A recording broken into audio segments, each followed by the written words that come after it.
All Stars by Smash Mouth.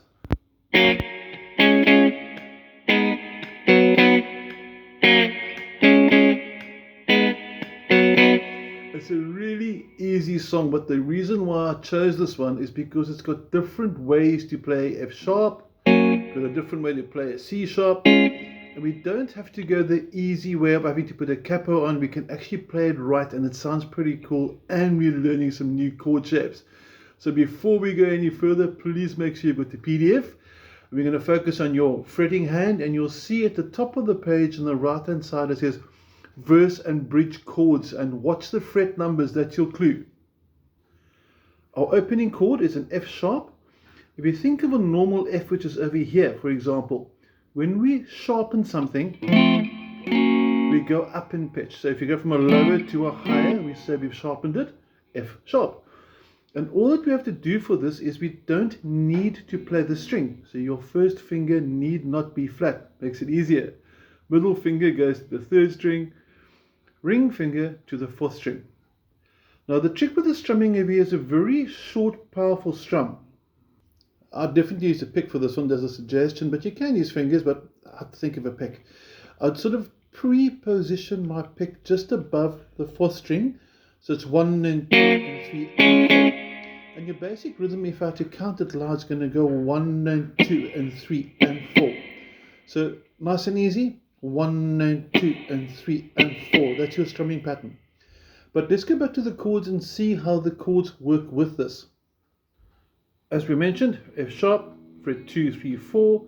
Your next chord up is a C sharp. You'll see underneath the chord shape is fret number 6. So it sort of looks like an A in a sense if you think about A being over here. A sharp, B, C, C sharp. But instead of putting the 3 fingers, squeezing them tight into the fret, just put 1 finger down. It's much easier as long as I'm hearing those 3 notes. If you prefer using your middle finger or your first, I'm okay with it too, but I'll explain now why I favor the third finger. Before we get there, let's have a look at the chords, how they change. It's going to be 1 and 2 and 3 and 4. So you're changing halfway through the bar. One more time.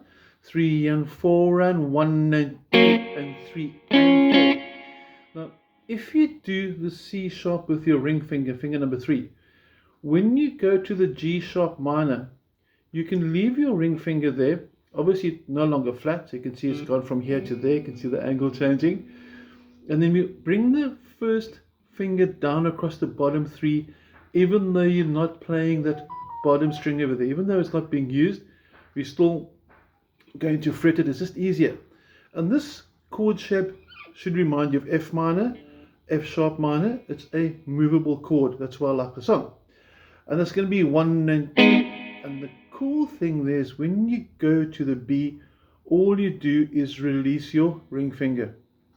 So we go through the shapes: F sharp, C sharp, G sharp minor, B. I'm going to zoom out a bit quickly. And we're going to put the 4 chords together. 1, 2 and 3 and 4 and 1 and 2 and 3 and 4 and 1 and 2 and 3 and 4 and 1 and 2 and 1 and 2. And you'll notice that the chords don't ring long either. We call this staccato, so this will be bad.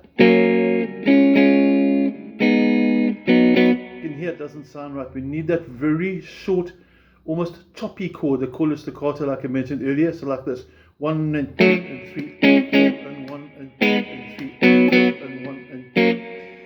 That's basically all we need for your verse. Now when you get to the chorus, that's when the things get a bit more fun. If you've got a distortion, you can switch it on, something like this. And now the distortion's on, it should sound like this. Okay, if you've got an acoustic guitar, it's obviously going to sound a bit different, but it will work on acoustic, trust me. Okay, your chord shapes are going to be F sharp, B, I'll take you through it a bit better later, C diminished, also known as C with a flattened fifth, not C flat 5. We're not going to go into the theory now, back to the B. And listen for the muted notes, listen for the basic.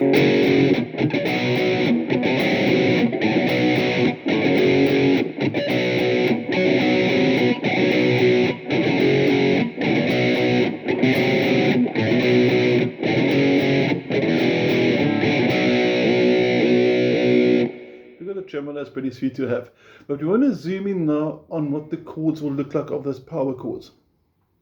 There is a power chord diagrams as well on your PDF, so if you haven't got a copy of the PDF, just drop me a WhatsApp. I'll be happy to take you through that. There's your B power chord, fret number 2, string 5. You can use finger 1 and pinky, or finger 1 and 3, or finger 1, 3 and 4. You've got choice for that one, whichever one you favor, I'm cool with. And you're going to go from there. Here's your F sharp on top. We're going to go to a B directly beneath it. And then from there, we're going to move your first finger across like this. Very dissonant sounding chord, but it sounds really nice when it resolves itself back to the B. So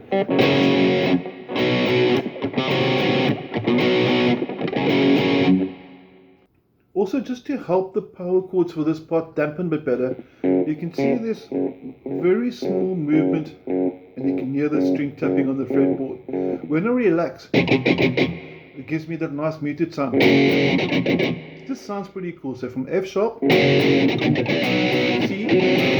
the C diminished, B to the C diminished, and then back to the F sharp again. Now at the end of the chorus, it goes F sharp, and the E is going to make use of the open E string. The open E string is a string here, and we strum from the 6th string.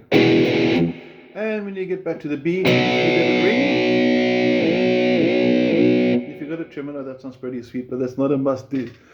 That pretty much is all you need for all stars. So you've got some nice new chord shapes, you've got some overdrive parts, some clear parts. If there's any questions, any hassles, give me a shout and say hi. Be happy to help. Otherwise, have a wonderful week. Cheers.